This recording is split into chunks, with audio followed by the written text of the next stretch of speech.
আপনি যদি একটি ভুল নেটওয়ার্ক বোর্ড চুজ করে ফেলেন তাহলে আপনার সেটআপে কী সমস্যা হতে পারে। প্রথমত আপনার এইচএফটা ঘন ঘন কেটে যাবে অ্যান্ড এইচএফের থেকে কোয়ালিটি আসবে না। একটা নেটওয়ার্ক বোর্ড কেনার আগে কী জিনিস আপনাকে জানতে হবে। একটা নেটওয়ার্ক বোর্ড কেনার আগে আপনাকে এটা জানতে হবে যে নেটওয়ার্ক বোর্ডের ফ্রিকোয়েন্সি কাটিং কততে আছে এবং নেটওয়ার্ক বোর্ডের ফ্রিকোয়েন্সি কাটিংয়ের সুলভটা কী আছে।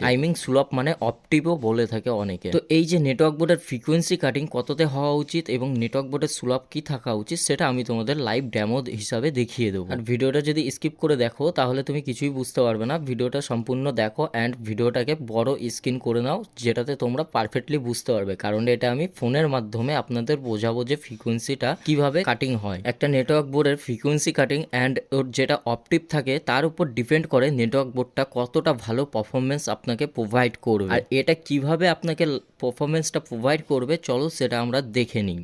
দেখো অপটিভ কী কাজ করে আমি সেটা তোমাদের বলি। এখানে একটা 2A সেটআপ আছে, ঠিক আছে। এটা আমাদের লো ফ্রিকোয়েন্সি, মানে আমাদের কোর্স ওভারের যেটা স্পিকারে পয়েন্ট যায় তার ফ্রিকোয়েন্সি, ঠিক আছে। আর এটা আমরা মনে করছি এইচএফ ফ্রিকোয়েন্সি। তো নিচে তোমরা ফ্রিকোয়েন্সিটা বুঝতে পারবে।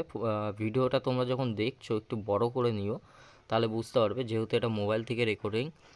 তো এখানে আমাদের যেটা হাই পাস ফিল্টার আছে সেটা আমাদের যেটা রিকোয়ারমেন্ট থাকে সেটা ম্যাক্সিমাম থাকে 2.5 কিলো হার্জ থেকে। তো 2.5 কিলো হার্জ আমি এখানে করে নিচ্ছি। আর আমাদের এইচএফের এটা আমি 20 কিলো হার্জ অবধি রেখে দিচ্ছি, ঠিক আছে। এবার এখানে অপটিভটা কী কাজ করে, অপটিভটা এখানে কাজ করে এটাই যে এখানে 24 ডিবি অপটিভ আছে, ঠিক আছে। 24 ডিবি মানে এটা 500 হার্জ পর্যন্ত যাচ্ছে, মানে খুব একটা বেশি কিন্তু লো ফ্রিকোয়েন্সি ঢুকছে না। 500 হার্জ পর্যন্ত খুবই কম পরিমাণে ফ্রিকোয়েন্সি ঢুকছে, মানে 1 কিলো হার্জের পরের থেকে ফ্রিকোয়েন্সি কিন্তু একদমই এইচএফে আসা বন্ধ হয়ে যাচ্ছে। তো এখানে যদি আমি সিলেক্ট করি 18 ডিবি অপটিভ, তো এখানে দেখতে পাচ্ছ কিছুটা ফ্রিকোয়েন্সি আরও বেড়ে গেল। এখানে 12 ডিবি যদি করি আমি এখানে, তাহলে দেখতে পাচ্ছ পুরো একেবারে 40 হার্জ পর্যন্ত কিন্তু নিয়ে চলে গেল। তো এখানে আমাদের নেটওয়ার্ক বোর্ড দেখে এটাই কিনতে হবে, যদি 12 ডিবি ফ্রিকোয়েন্সি হয় মানে অপটিভ হয় তাহলে কিন্তু আমাদের বেসের ফ্রিকোয়েন্সিও এইচএফে যাবে। যেহেতু আমাদের বেসের ফ্রিকোয়েন্সি এইচএফে যাবে তো এইচএফ আমাদের ঘন ঘন কাটবে। এইচএফ থেকে আমরা ক্লারিটি পাবো না, এইচএফের ভিতর প্রচুর পরিমাণে মিড আসবে, ঠিক আছে। রিকোয়ারমেন্ট দেখো, রিকোয়ারমেন্ট যেটা আছে সেটা হচ্ছে 18 ডিবি আর 24 ডিবি, এই দুটো কিন্তু এইচএফের জন্য পারফেক্ট হয়, ঠিক আছে। এইচএফ যদি তোমরা চালাও, আর এটা 2.5 কিলো হার্জ আছে। তো এটা যদি তোমার 1 কিলো হার্চে হয় বা 1.5 কিলো হার্চে হয় তাতেও কোনো খুব একটা অসুবিধা হবে না যদি অপটিভটা বেশি থাকে, ঠিক আছে। তো মেনলি বেসিক আমার যেটা মনে হয়, ঠিক আছে, আমার একটা এক্সপিরিয়েন্স বলছে পার্সোনালি, আমার যেটা এক্সপিরিয়েন্স সেটা 18 ডিবি অপটিভ হওয়া উচিত একটা ক্রস ওভার নেটওয়ার্ক বোর্ডের।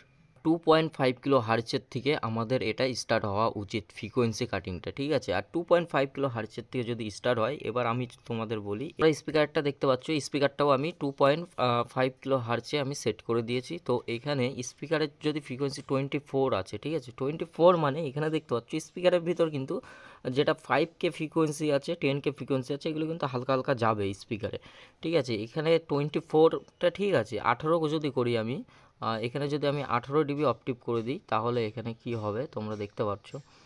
এক সেকেন্ড, 24 আছে, 18 ডিবি যদি করে দিই তাহলে দেখতে পাচ্ছ কতটা পরিমাণে আমাদের 10 কিলো হার্জ 5 কিলো হার্জের ফ্রিকোয়েন্সি যাচ্ছে স্পিকারে, বাট এটা যাচ্ছে, এটা যাবেই, ঠিক আছে। তো এখানে যদি 12 ডিবি হয় তাহলে দেখতে পাচ্ছ কতটা বুস্ট হয়ে যাচ্ছে ফ্রিকোয়েন্সিগুলো। তো এখানে মেনলি 18 ডিবি অপটিভ 2.5 কিলো হার্জের থেকে কাটিং নেটওয়ার্ক বোর্ড যেটা আমাদের কোর্স ওভার নেটওয়ার্ক বোর্ড সেটা পারফেক্ট হয়। তো যখন তোমরা নেটওয়ার্ক বোর্ড কিনতে যাবে পয়সার জন্য পিছাবে না, একটা ভালো নেটওয়ার্ক বোর্ড চুজ করো যেখানে কোম্পানি জেনুইনলি তোমাকে সব কিছু ডিটেলস বলেছে, সেরকম টাইপের একটা নেটওয়ার্ক বোর্ড কিনে দাও, খুবই ভালো রেজাল্ট পাবে।